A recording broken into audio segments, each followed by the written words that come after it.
সম্পদ, ঐশ্বর্য।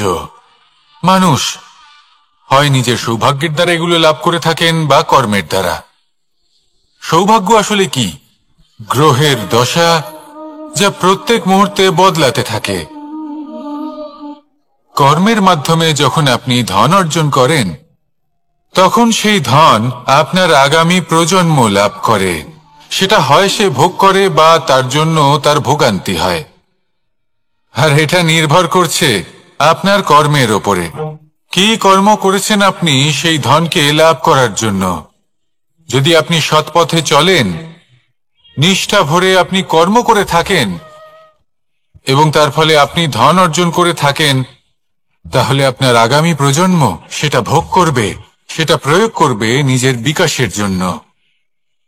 কিন্তু যদি আপনি কুকর্ম করে থাকেন, কোন রকম ছলনা করে থাকেন এই ধন লাভ করার জন্য, তাহলে 100% আপনার আগামী প্রজন্মকে এর জন্য ভুগতেই হবে। তাহলে আপনি কি চাইবেন? যে আপনার আগামী প্রজন্ম সুখ ভোগ করবে, নাকি আপনার কুকর্মের পরিণাম ভোগ করবে? নির্বাচন আপনারই। আসুন আমার সাথে ভালোবেসে বলুন, রাধা রাধা। লোভ আপনার অন্তরের আরো একটা শত্রু।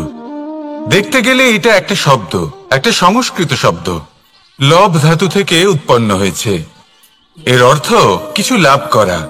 কিছু লাভ করা অনুচিত নয়, আরো কিছু লাভ করাও অনুচিত নয়, কিন্তু সব থেকে বেশি আমি লাভ করব, আমি আরো চাই, আরো বেশি চাই, আরো বেশি পেতে চাই, এটাই হলো লোভ।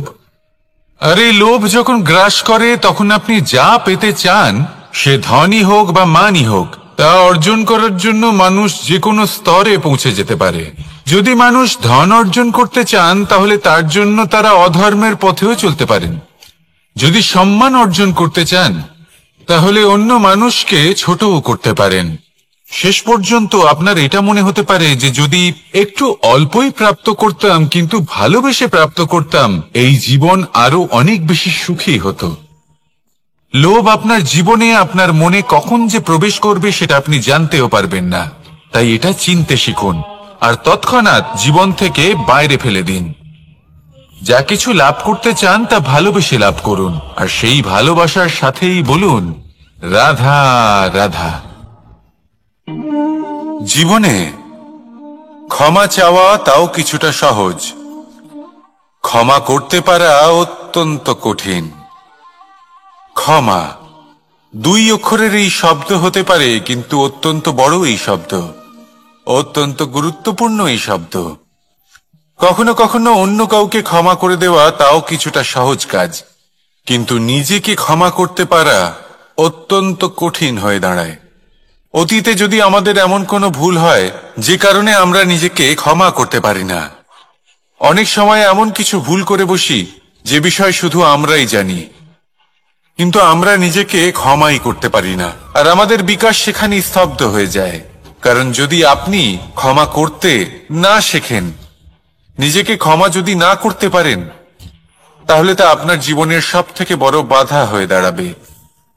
সেই জন্য জীবনে অবশ্যই শিখুন যে কিভাবে নিজেকে ক্ষমা করতে হয়, আর শিখুন যে আগের করা ভুল আবার কি করে না করা যেতে পারে। এই মন হালকা হবে আর প্রসন্ন হয়ে বলবে, রাধা রাধা।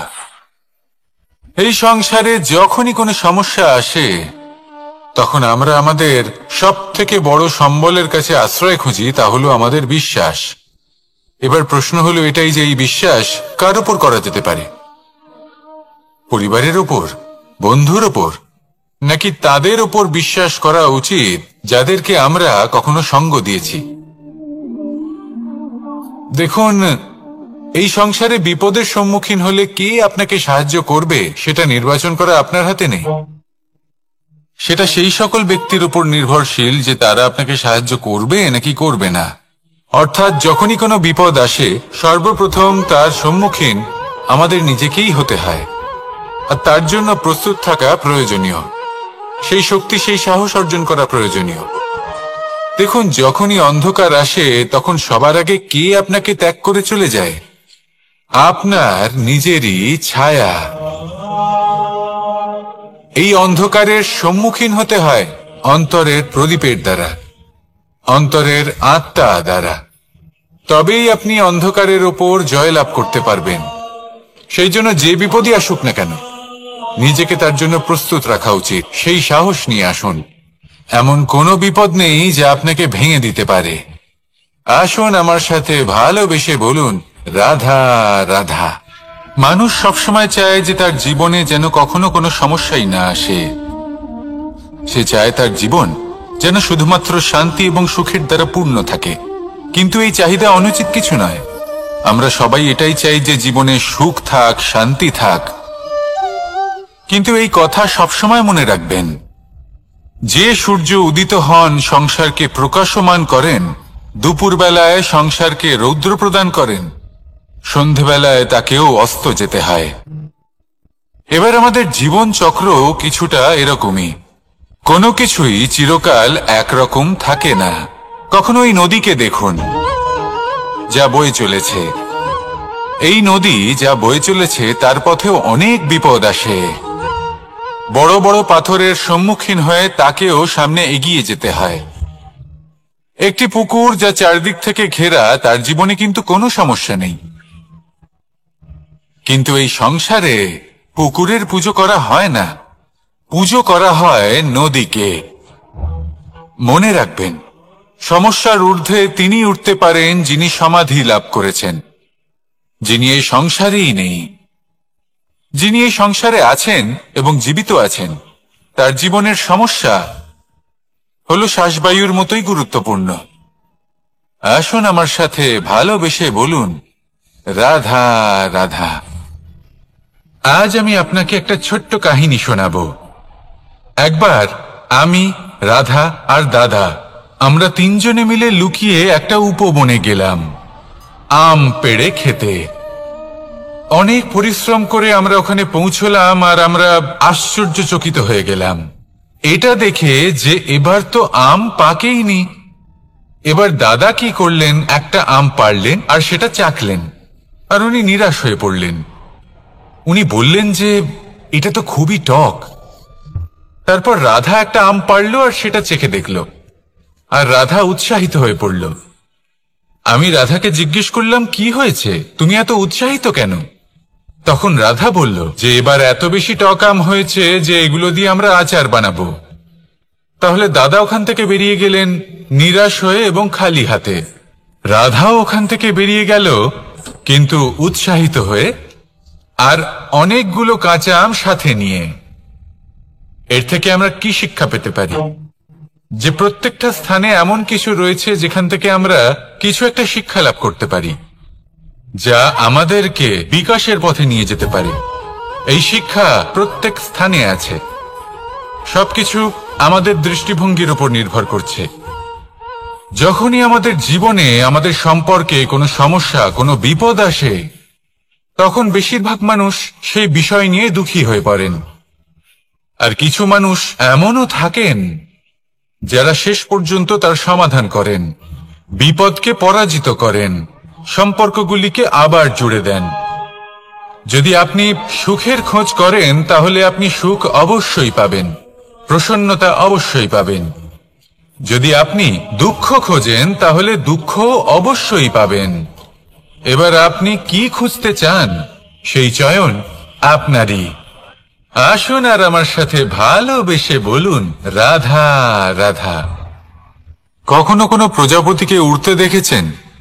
কি সুন্দর উড়ে বেড়ায় সে, এক ফুল থেকে অন্য ফুলে, এক পাতা থেকে অন্য পাতার উপর। কিন্তু সে কিভাবে উড়তে শেখে কখনো ভেবেছেন? জন্ম থেকেই কিন্তু প্রজাপতির ডানা থাকে না। ও কিন্তু ছোট্ট একটা ডিমের আকারে জন্ম লাভ করে। তারপর সেই ডিমটি ভেঙে একটি কীট বাইরে আসে। আস্তে আস্তে সে বড় হয়, ওর শক্তি বৃদ্ধি পায়। তারপর সে সেই কীট দশা ত্যাগ করে নিজের ডানাগুলি মেলে। এই প্রক্রিয়া তার কাছে সরল নয়, অত্যন্ত যন্ত্রণাদায়ক প্রক্রিয়া। কিন্তু সে সেই যন্ত্রণা মেনে নেয়, আর তারপর আস্তে আস্তে সে উড়তে শেখে। শুধুমাত্র আকাশে উড়ে বেড়ায় তা নয়, আমাদের মনের মাঝে উড়ে বেড়ায়। এবার এই ডিম থেকে প্রজাপতি হয়ে ওঠার যে যাত্রা, এটা যতটা কঠিন, ততটাই কঠিন হয় এই সংসারে শ্রেষ্ঠ কর্ম করা, ততটাই কঠিন হয় এই সংসারে মহান হয়ে ওঠা। সেই জন্য প্রয়োজনীয় প্রচেষ্টা এবং সময়। নিরন্তর প্রচেষ্টা করতে থাকুন, পর্যাপ্ত সময় নিন, এবং আপনি নিজেকে এই আকাশে উড়ন্ত অবস্থায় পাবেন। আসুন আমার সাথে ভালোবেসে বলুন, রাধা রাধা, রাধা রাধা। আপনারা হয়তো ভাবছেন, কি আশ্চর্য ব্যাপার, প্রত্যেকবার আমি কথা শেষ হওয়ার পরে রাধা রাধা বলি। এইবার আমি আগেই বলে দিলাম। কারণটা কি? কারণ হলো অত্যন্ত বিশেষ।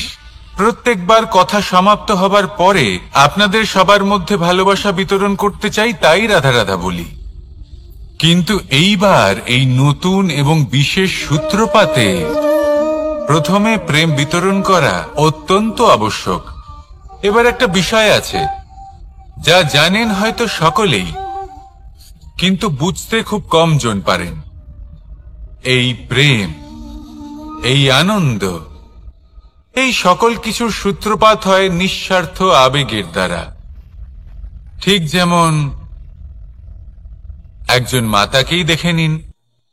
যখনই একজন মাতা সন্তানকে জন্ম দেন, তখন এই সংসার ভুলে যায় যে তার জন্য এটা একটা নতুন জন্ম। কারণ একজন নারী তখন একজন মাতৃরূপে নতুন ভাবে জন্ম নেন। একজন নারী স্ত্রী ও গৃহবধূ রূপে কিছু অধিকার লাভ করে থাকেন, কিন্তু তিনি যখন মা হয়ে যান, তখন তিনি শুধুই দান করতে শেখেন।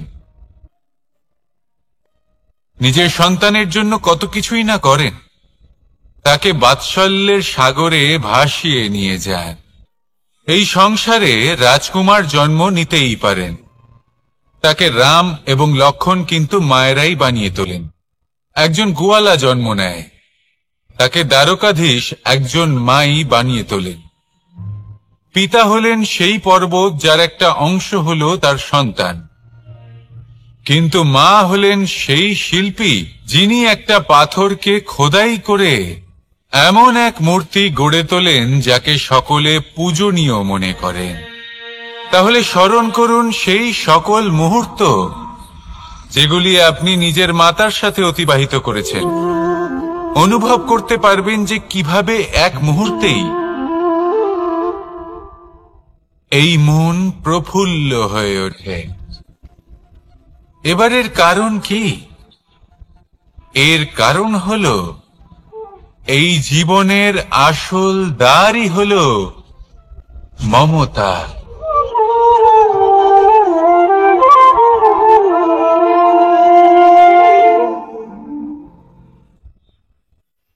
যত শক্তিশালী এই মন, তত শক্তিশালী এই শরীরও। এই যে আমাদের শরীর, এটা আসলে কি? এ হলো একটা রথের মতো। আর একটা রথ ততক্ষণ চলতে পারবে না যতক্ষণ না তাকে কোনো সারথি চালাবে। এই মন হলো শরীরের সারথি। এবার ভাবুন, যদি এই সারথি শক্তিহীন হয়, দুর্বল হয়, তাহলে এই রথের কি হবে? এটা উচিত পথে চলতে পারবে না, উচিত গতিতে চলতে পারবে না, মন মতো স্থানে এটা পৌঁছতেও পারবে না। সেই জন্য মনের শক্তি অত্যন্ত প্রয়োজনীয়। এবার মনের শক্তি আমরা কোথা থেকে লাভ করি? দৃঢ়তার শক্তি থেকে। এবার এই শক্তি আমরা কিভাবে বাড়াতে পারি? আমরা প্রতিদিন কিছু নতুন স্থির করি, কিছু ছোট কিছু বড়। আর যেই আমরা নতুন কিছু পূর্ণ করি, আমাদের মনের শক্তি বেড়ে যায়। আর যদি পূর্ণ না করতে পারি, মনের শক্তি কমে যায়। একটা দেওয়ালের মতো ছোট ছোট ছোট ছোট শিলা আমরা একটার পর একটা স্থাপন করে একটা দেওয়াল তৈরি করি। এতগুলো পাথর যখন একত্রিত হয়ে যায়, তখন এমন এক দেওয়াল তৈরি হয় যাকে ভাঙা প্রায় অসম্ভব হয়ে দাঁড়ায়। সেরকমই হয় মন এবং দৃঢ়তা। ছোট ছোট কাজ করে নিজের লক্ষ্য পূর্ণ করুন। এই লক্ষ্য যদি পূর্ণ হয় তবে মনের শক্তি বাড়বে। কিছুটা এইভাবে যে যত বড়ই বিপদ আসুক না কেন, সেই বিপদ নিজে হার মেনে নেবে, কিন্তু আপনার মন ততটাই শক্তিশালী থাকবে। তাই মনের শক্তি বাড়াতে থাকুন, যাতে আপনি উচিত পথে চলতে পারেন, উচিত গতিতে চলেন আর মনোবাঞ্ছিত স্থানে পৌঁছতে পারেন। তবেই এই মন প্রসন্ন হয়ে বলবে, রাধা রাধা। আমি রাধাকে ভালোবাসি, আর এই কথাটা সমগ্র সংসার জানে। আর সময় অন্তরে লীলার দ্বারা, বিভিন্ন ঘটনা দ্বারা, কর্মের দ্বারা আমি নিজের এই ভালোবাসা রাধার সামনে প্রকাশ করি। এবার আপনি বলবেন, এসবের কি প্রয়োজন? রাধা কি এই কথা জানে না যে কৃষ্ণ তাকে কতটা ভালোবাসে? অবশ্যই জানে, কিন্তু এই যে ভালোবাসা, তা মনে রেখে দেওয়ার জন্য নয়, তা প্রকাশ করার জন্য। আর বারংবার এই ভালোবাসাকে প্রকাশ করা উচিত, উচিত সময় এবং উচিত সুযোগ দেখে। কিরকম? এবার যদি আপনি প্রেমীর সাথে কোনো উৎসবে থাকেন, তাহলে তার সাথে নৃত্য সঙ্গীত করুন। যদি ভিড়ের মাঝে থাকেন, তখন প্রেমীকে সম্মান করুন, একান্তে প্রসাধন করুন। দুঃখের সময় তার হাত ধরে থাকুন, সুখের সময় আলিঙ্গন করে রাখুন। এই প্রেম যত প্রকাশ করবেন, ততই এই প্রেমের বৃদ্ধি হবে। এই প্রেম আরো বেশি গভীর হবে, অটুট হবে। তাই এই প্রেমকে মনে নয়, আপনার জীবনে স্থান দিন। মন খুলে প্রকাশ করুন আর আমার সাথে ভালোবেসে বলুন, রাধা রাধা। মুঠো হাতের শক্তি বেশি, মুঠো খুললেই তা দুর্বল। তা এমন কি থাকা উচিত এই বন্ধ মুঠোয় যা লাখের সমান? মানসিকতা এবং স্বপ্ন। মানুষ জন্মগ্রহণ করে, তার মানসিকতা সময়ের সাথে উন্নত হয়। মানসিকতা অনুযায়ী সে স্বপ্ন দেখে, আর সেই স্বপ্ন সার্থক করতে সে পরিশ্রম করতে থাকে। কিন্তু খুব গুরুত্বপূর্ণ একটা কথা আছে যা আপনার মনে রাখা উচিত। আপনার এই মানসিকতা, আপনার এই স্বপ্ন, তা যেন আপনার নিয়ন্ত্রণে থাকে। আপনার বন্ধ মুঠোয় যেন এর লাগাম থাকে, আপনি যেন এর প্রভু হন। যদি তা হয়, তবেই আপনি লাভবান হবেন। যদি এরা আপনাকে নিয়ন্ত্রণ করতে থাকে, যদি আপনার মুঠো খুলে যায়, না পথ আপনার নিয়ন্ত্রণে থাকবে, না মানসিকতা থাকবে, না স্বপ্ন নিয়ন্ত্রণে থাকবে। আর যদি তাই হয়, তাহলে আপনি আপনার ভবিষ্যৎ নষ্ট করে ফেলবেন। তাই নিয়ন্ত্রণ করতে শিখুন নিজের বিচার বুদ্ধি, নিজের মানসিকতা, নিজের স্বপ্নকে। নিজের এই স্বপ্ন পূরণ করুন আর আমার সাথে ভালোবেসে বলুন, রাধা রাধা। আমার কাছে যশোদা মা যেমন, আমার কাছে দেবকী মা যেমন, আমার কাছে ঠিক তেমনই হলেন গোমাতা। এবার ভেবে দেখার বিষয় হলো এটা, যে এই সংসারে অসংখ্য প্রাণী আছে। একজন গাইকে একজন মায়ের মর্যাদা কেন দেওয়া হয়? তাহলে এর অনেকগুলো কারণ আছে। এই গাই অর্থাৎ গোমাতা, এনারা হলেন অত্যন্ত শান্ত, শান্তি প্রিয়, কখনো কারোর কোনো ক্ষতি করতেই পারেন না। গোমাতা যে দুধ নিজের বাছুরকে পান করান, সেই দুধই আমাদেরও দেন। সেই দুধ পান করে আমরা শক্তি লাভ করি। এই দুধ থেকে আমরা মাখন, ঘি, পায়েস, এইসব সুস্বাদু খাবার লাভ করি। গোমাতার গোবর আমাদের জ্বালানি হিসেবে সাহায্য করে, যার ফলে খুব কম সংখ্যক কাঠ ব্যবহার করা যায় এবং বেশিরভাগ জঙ্গল সুরক্ষিত থাকে। গোমাতার গোমূত্র, সেটাও আমাদের কাছে লাভজনক। এর দ্বারা আমরা অনেক রোগ থেকে মুক্তি লাভ করতে পারি। গোমাতা যখন একটি বাছুরকে জন্ম দেন, তখন সেই বড় হয়ে আমাদের ক্ষেত কর্ষণ করে। সেই জন্য গাইকেও জীবনে মায়ের মর্যাদা দেবেন। যতটা সম্ভব তাকে সেবা করুন এবং ভালোবেসে তাকে পালন করুন। এই মন নিজে থেকেই প্রসন্ন হয়ে বলবে, রাধা রাধা। চলতে থাকা, থেমে যাওয়া, বিশ্রাম নেওয়া, তারপর দম নিয়ে পুনরায় দাঁড়িয়ে পড়া, আর তারপর আবার সেই পথ চলা। এটা জীবনের অভিন্ন এক অঙ্গ, এটার থেকে আপনি পালাতে পারবেন না। কিন্তু এই অঙ্গকে আপনি নিজের জীবনে কিভাবে প্রয়োগ করবেন, কিভাবে তাকে কাজে লাগাবেন, সেই সিদ্ধান্ত আপনাকে নিতে হবে।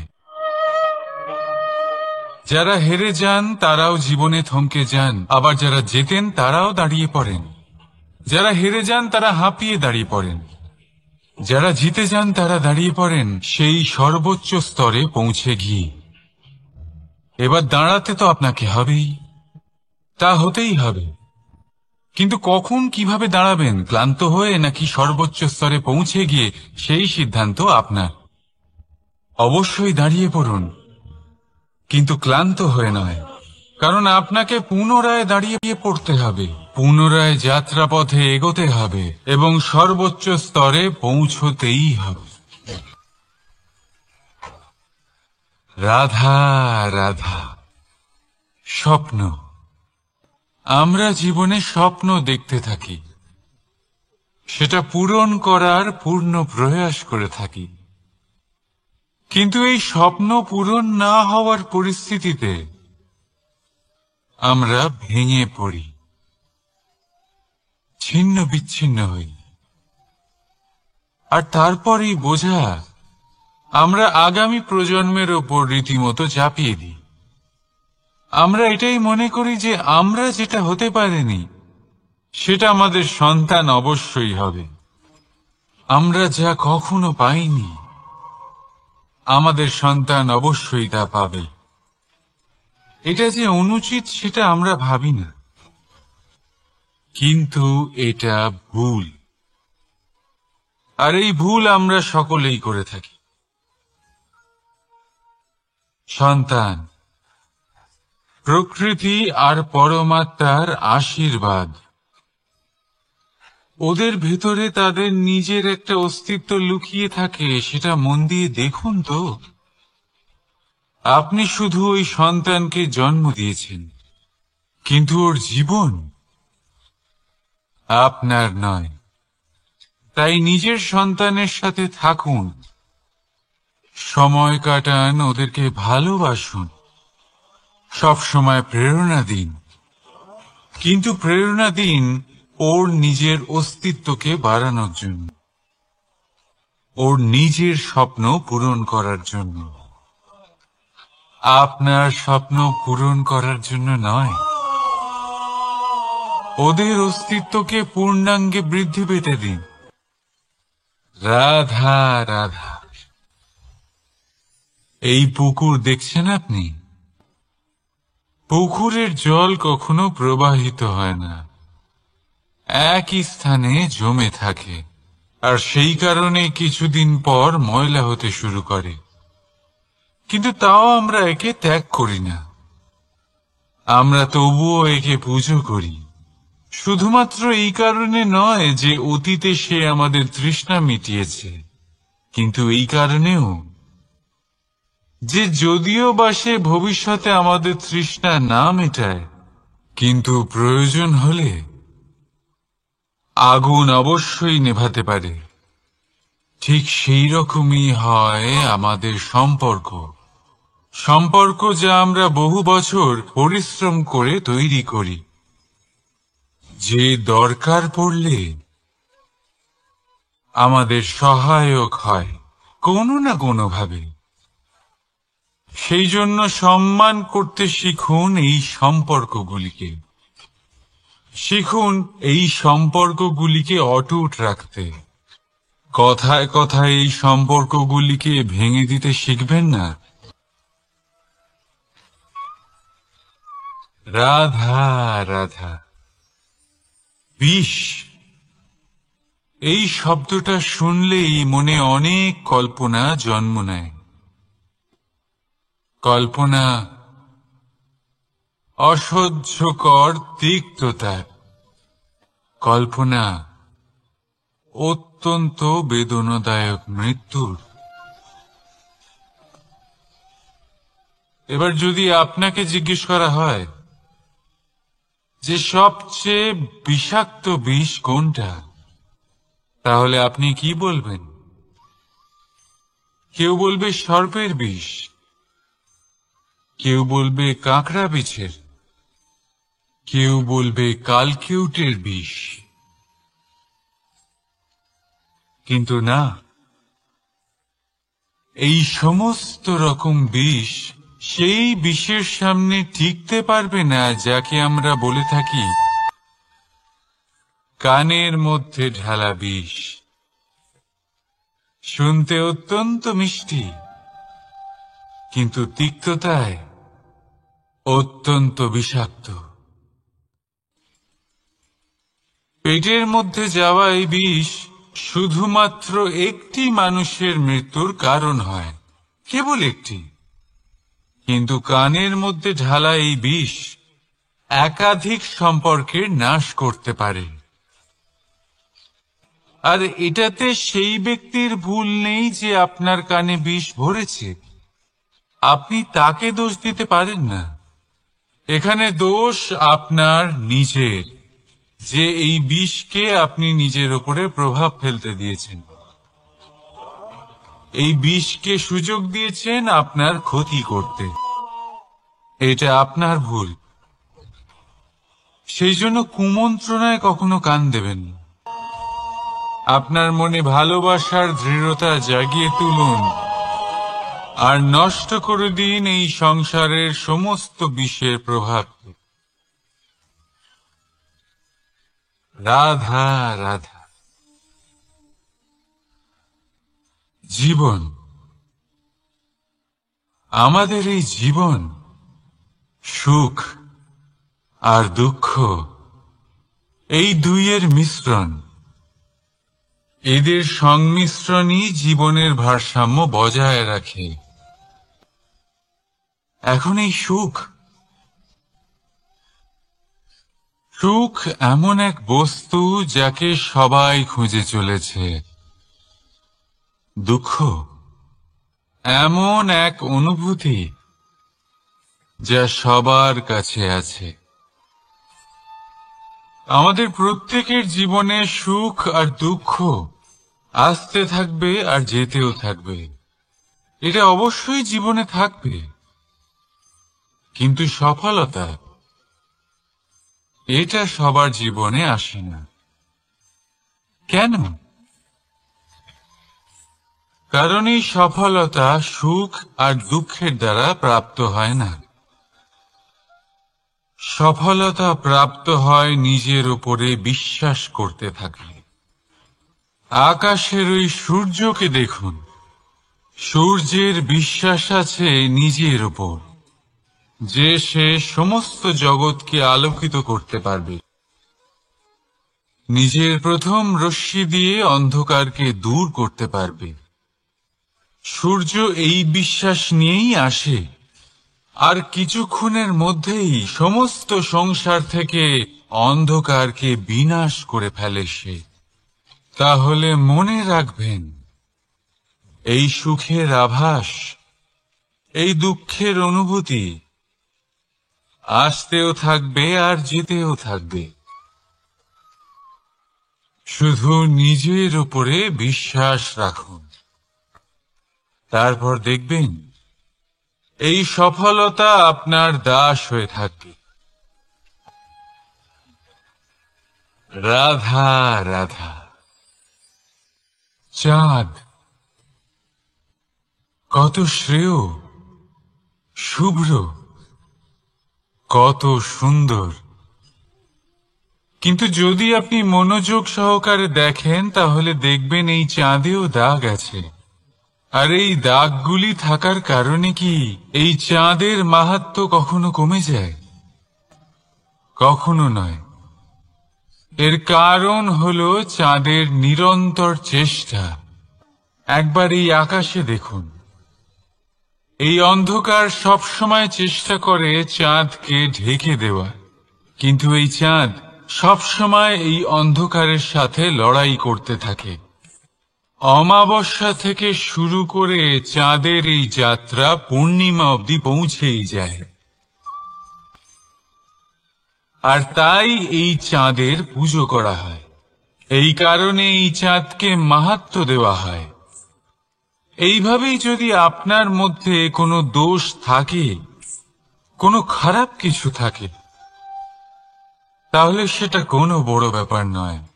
চেষ্টা করুন সেটাকে শুধরে নেওয়ার, কিন্তু সেই কারণে নিজেকে খারাপ মনে করা, এটা অনুচিত। নিজের ভুলগুলো, নিজের দোষগুলো, নিজের খারাপ দিকের কথা ভুলে আপনি এই সংসারের ভালোর দিকে প্রস্থান করেই দেখুন না। আপনি দেখবেন আপনার অন্তরের তেজ ঠিকরে বেরোচ্ছে। রাধা রাধা। এই পিঁপড়েদের দেখছেন আপনি? সবাই একই রকমের। এদের মধ্যে তফাৎ খুঁজে বার করা অসম্ভব। মনে হয় যেন ওদের আলাদা আলাদা অস্তিত্বই নেই। কিন্তু যদি আপনি মন দিয়ে দেখেন, তাহলে দেখবেন প্রতিটা পিঁপড়ের আলাদা কাজ নির্ধারিত, তাদের আলাদা অস্তিত্ব আছে। কেউ বাড়ি বানানোর জন্য মাটি সংগ্রহ করতে পটু, কেউ ঢিপি বানাতে পটু, কেউ খাবার খোঁজায় পটু, আবার কেউ সেই খাবার আনায় পটু। ঠিক সেরকমই হয় মানুষেরা। মনে হতেই পারে সবাই একই রকম, কিন্তু কিন্তু প্রতিটা মানুষের ব্যক্তিত্ব, প্রতিটা মানুষের অস্তিত্ব ভিন্ন হয়। আর সত্যি কথা বলতে কি, প্রতিটা মানুষের ভিন্নতাই আমাদের প্রগতির দিকে নিয়ে যায়। ভাবুন, যদি আপনাকে কারোর সাথে হাত মিলিয়ে চলতে হয়, তাহলে আপনাকে আপনার সোজা হাত তার উল্টো হাতে ধরে এগোতে হবে। এটাই সৃষ্টিকর্তার সৃষ্টির নিয়ম। ভিন্নতা, এই ভিন্নতাকে আশীর্বাদ ভেবে চলুন, এতে কোনো খারাপ নেই। রাধা রাধা। দাদা আমাকে বহুবার জিজ্ঞেস করেন যে কানাই, তুমি রাধার সাথে এই সংসারকে প্রেম শেখাতে এসেছ, তাহলে কেন তুমি রাধাকে এত বিরক্ত করো? কেন ও তোমাকে বিরক্ত করে? কেন এই ঝগড়াঝাটি হয়? কেন এই টানাপোড়েন চলে? এবার এটার উত্তর আমি কিছুটা এইভাবে দিতে চাই। পিঁপড়ে সেই বাড়িতেই প্রবেশ করে যেখানে মধু উপস্থিত আছে। যদি আপনার বাড়িতে মধু থাকে, কোনো মিষ্টি জিনিস থাকে, মিষ্টত্ব থাকে, তাহলে পিঁপড়ে সেখানে অবশ্যই প্রবেশ করবে। ঠিক এইরকমই হয় আমাদের সম্পর্ক। এর মধ্যে ছোটখাটো ঝগড়াঝাটি, টানাপোড়েন, রাগ করা, মন ভাঙানো, এই সব তো চলতেই থাকে, বিশেষ করে সেই সম্পর্কগুলিতে যেখানে মিষ্টত্ব আছে। মনে রাখবেন, যেই সম্পর্কে কোনো খুনসুটি নেই, রাগ করা, মান ভাঙানো নেই, কোনো ছোটখাটো ঝগড়াঝাটি নেই, সেই সম্পর্ক শুধুমাত্র মস্তিষ্ক দিয়ে পালন করা হচ্ছে, মন থেকে নয়। তাই মন থেকে ভালোবাসতে শিখুন।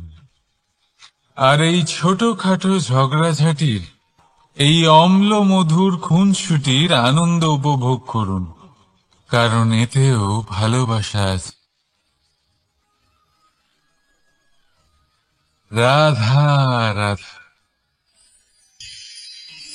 এই পুস্তক বড়ই কাজের জিনিস।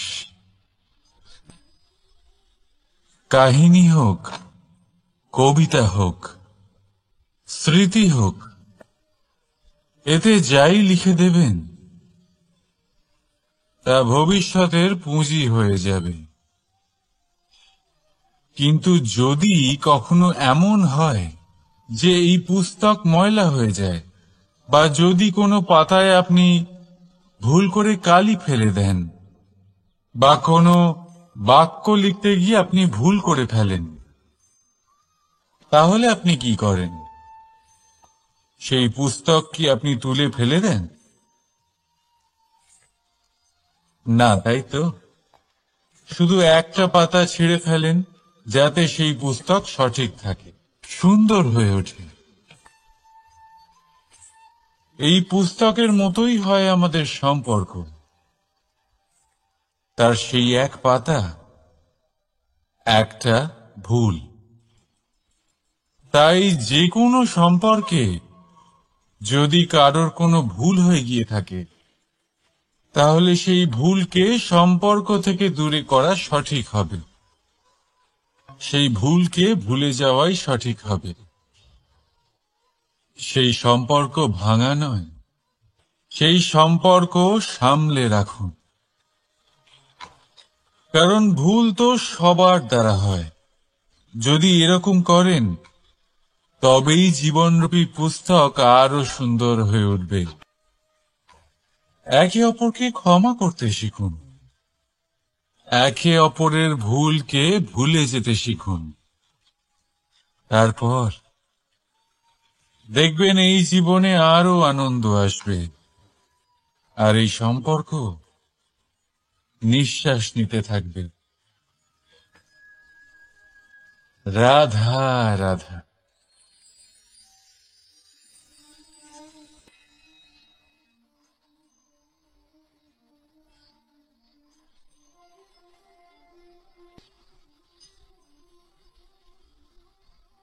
আমার এই ছায়া দেখতে পাচ্ছেন আপনি? প্রকাশের স্রোত যখন মধুর আর দূরে থাকে, তখন এই ছায়া লম্বা হয়ে যায়। কিন্তু যেই প্রকাশের স্রোত মাথার উপরে চলে আসে, এই ছায়ার আকার ক্রমশ ছোট হতে থাকে, আর অন্ধকারে তো এই ছায়া বিলুপ্ত হয়ে যায়।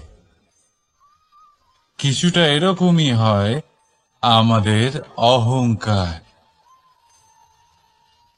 সুখের আগমন হলে, বৈভবের উপলব্ধিতে এটা বাড়তে থাকে। কিন্তু যেই সংকটের তাপ বেড়ে ওঠে, অহংকার ছোট হতে থাকে। আর যখন সংকটের এই অন্ধকার আমাদের চারিদিক থেকে ঘিরে ধরে, তখন এই অহংকার আমাদের ছায়ার মতোই বিলুপ্ত হয়ে যায়। তাই সেই কারণে আপনার জীবনে সংকটের আগমন আপনার অহংকার নষ্ট করেই দেবে, কিন্তু তার জন্য সংকটের অপেক্ষা কেন করবেন?